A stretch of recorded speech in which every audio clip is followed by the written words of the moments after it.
नमस्कार साथियों, Sanskrit YouTube channel में आप सभी का हार्दिक स्वागत है। मैं आपका मित्र महेंद्र परियार।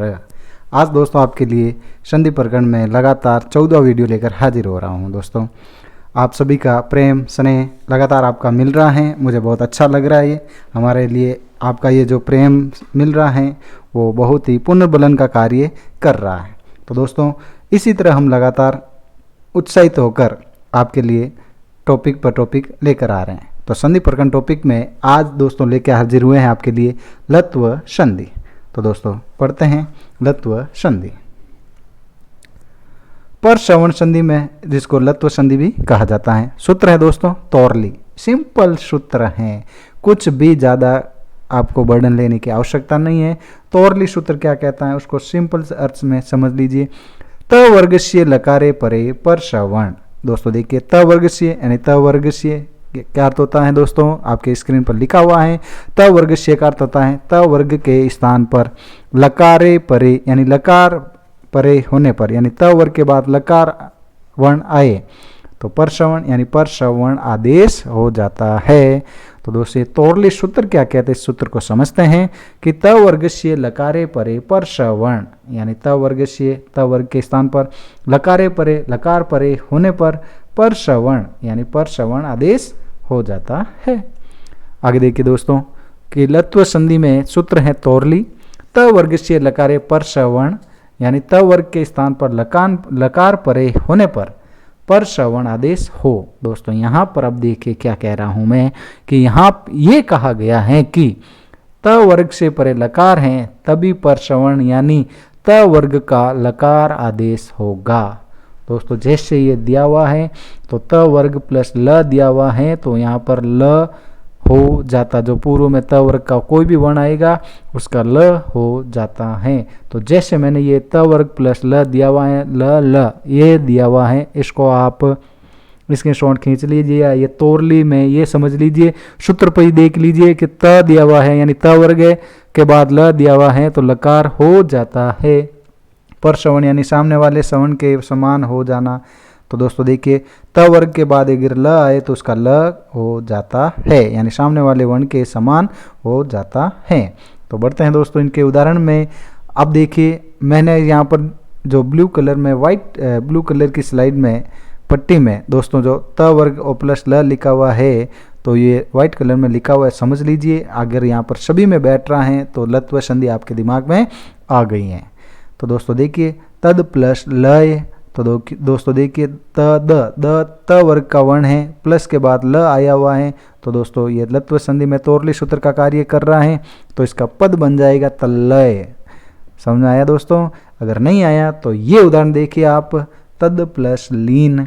तो दोस्तों तद द जो वर्ण है त वर्ग का तीसरा वर्ण है वो त वर्ग का वर्ण है तो उसके बाद ल आया हुआ है यानी लीन में जो ल है तो लीन आया हुआ है। तो तौरली सूत्र कहता है कि त वर्ग के बाद अगर लकार परे हैं तो परश्रवण यानी परश्रवण आदेश हो जाता है। और परश्रवण का अर्थ होता है दोस्तों सामने वाले वर्ण के समान हो जाना। तो यहाँ पर दोस्तों देखिए तद यानी द वर्ण दिया हुआ है, आगे ल आया हुआ है तो पद बन जाएगा तल्लीन। इसी प्रकार विद्युत प्लस लेखा तो विद्युत लेखा पद बन जाएगा।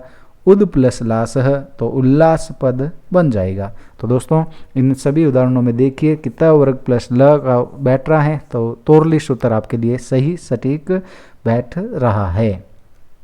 आगे देखिए दोस्तों महद प्लस ललाटम तो महलाटम। जगत प्लस लीला जगलीला पद बन जाएगा। उसी प्रकार चिद प्लस लय चिदलय पद बन जाएगा। उसी प्रकार तद प्लस लीला तल्लीला पद बनता है। जगत प्लस लियते जगलियते, महद प्लस लय मल्लय पद बनता है। तो दोस्तों आपको ये ध्यान रखना होगा कि महद प्लस ललाटम यानी जो त वर्ग के बाद अगर लकार दिया हुआ है तो उसका परश्रवण हो जाता है। यही लत्व संधि का सूत्र है जो तौरली सूत्र है कहता है। तो दोस्तों वापस हम इस संधि पर वापस ध्यान देते हैं, फोकस देते हैं कि तौरली सूत्र क्या कहता है कि त वर्ग से लकारे परे पर श्रवण यानी त वर्ग के स्थान पर लकार परे होने पर श्रवण आदेश हो। तो हमने ये उदाहरण देखे हैं, तल्लय, तद प्लस लय, विद्युत प्लस लेखा, विद्युत लेखा, तद प्लस लीन। इसी प्रकार विद्युत प्लस लासह तो उल्लास पद बन जाएगा। उसी प्रकार चिद प्लस लय चिदलय पद बन जाएगा। उसी प्रकार तद प्लस लीला तल्लीला पद बन जाएगा। तो दोस्तों इन सभी उदाहरणों में देखिए कि त वर्ग प्लस ल का बैठ रहा है तो तौरली सूत्र आपके लिए सही सटीक बैठ रहा है। तद प्लस लीन तल्लीन, उद प्लस लाश उल्लास। उसी प्रकार हमने ये उदाहरण देखे। अब दोस्तों एक आगे और इसका परसवर्ण संधि में लत्व संधि में एक सूत्र है, नश्य अनुनासिक के ल। दोस्तों ध्यान दीजिए, नकार का अनुनासिक ल हो जाता है। तो दोस्तों देखिए, नश्य अनुनासिक के ल यानी नकार दिया हुआ है और आगे ल यानी ल आ जाए तो उसका ल के साथ अनुस्वार हो जाता है।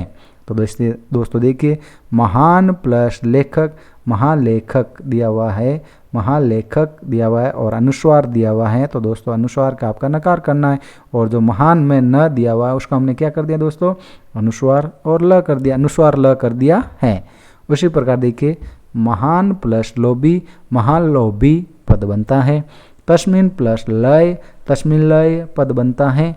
विद्वान प्लस लिखती, विद्वान लिखती पद बनता है। तो दोस्तों नश्य अनुनासिक के पद क्या ल सूत्र क्या कहता है कि नकार का अनुनासिक ल हो जाता है।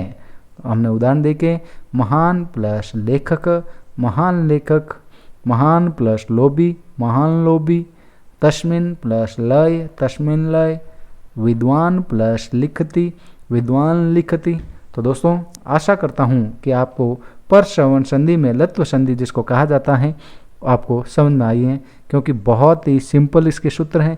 तोरली त वर्ग से लकारे परे परसवर्ण, और हमने दे जाना है कि त वर्ग के स्थान पर लकार परे होने पर परसवर्ण आदेश हो जाता है। ठीक उसी प्रकार अगला सूत्र हमने ये जाना है कि दोस्तों नश्य अनुनासिक ल यानी नकार का अनुनासिक ल हो। हमने इनके उदाहरण भी देखे हैं।